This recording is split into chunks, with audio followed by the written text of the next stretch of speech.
Iran में 2 हफ्ते से जारी हिंसा और प्रदर्शन के बीच अब ये लड़ाई सीधे तौर पर अमेरिका और ईरान के बीच छिड़ती नजर आ रही है।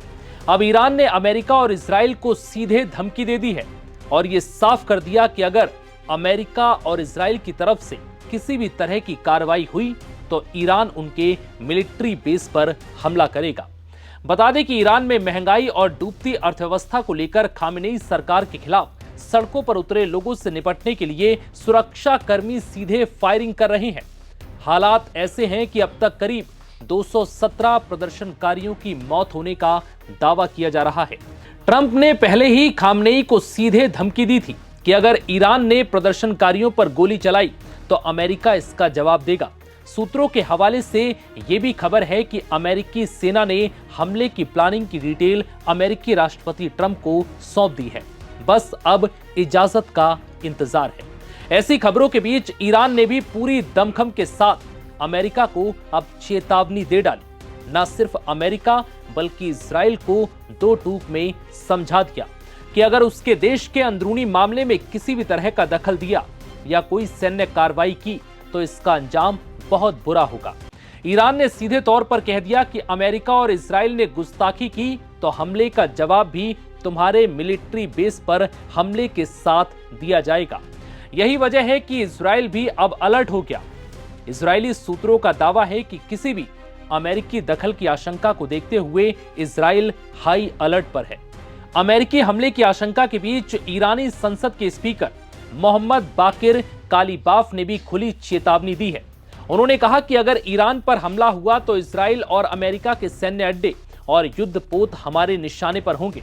स्पीकर कालीबाफ ईरान की रेवोल्यूशनरी गार्ड से जुड़े रहे हैं, इसलिए उनका ये बयान एक चेतावनी के तौर पर माना जा रहा है।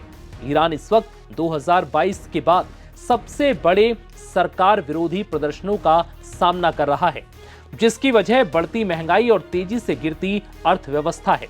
ईरान की करेंसी की वैल्यू गर्त में पहुंच चुकी है, बेरोजगारी चरम पर है। बड़ी संख्या में लोग खामेनेई सरकार के खिलाफ सड़कों पर प्रदर्शन कर रहे हैं। हालात को देखते हुए ईरान सरकार ने देश में इंटरनेट लगभग पूरी तरह से बंद कर दिया है।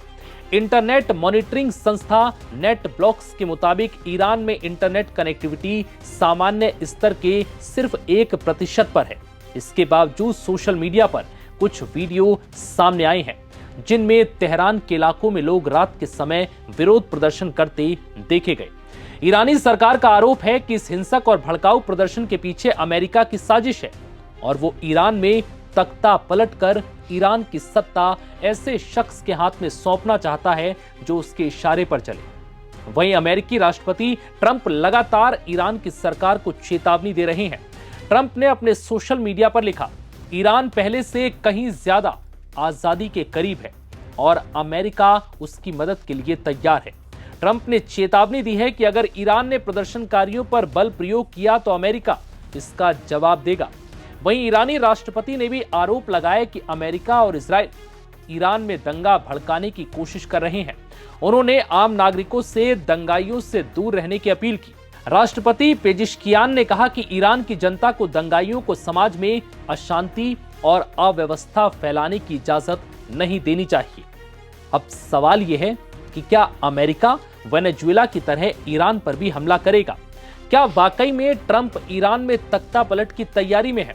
अगर ऐसा होता है तो ईरान की कार्रवाई अमेरिका के खिलाफ आखिर कैसी होगी? क्योंकि ईरान के सामने इस वक्त अपने 2 दुश्मनों से एक साथ निपटने की चुनौती होगी, एक अमेरिका और दूसरा इजराइल। ऐसे में अगर जंग होती है तो ईरान के लिए यह घातक साबित हो सकता है, क्योंकि अमेरिका और इजराइल ताकतवर देश हैं और अगर ये दोनों देश एक साथ आए तब तो ईरान के लिए इस जंग में कुछ ही घंटे भी टिक पाना भारी पड़ सकता है। फिलहाल इस वीडियो में इतना ही। इजाजत दीजिए। नमस्कार।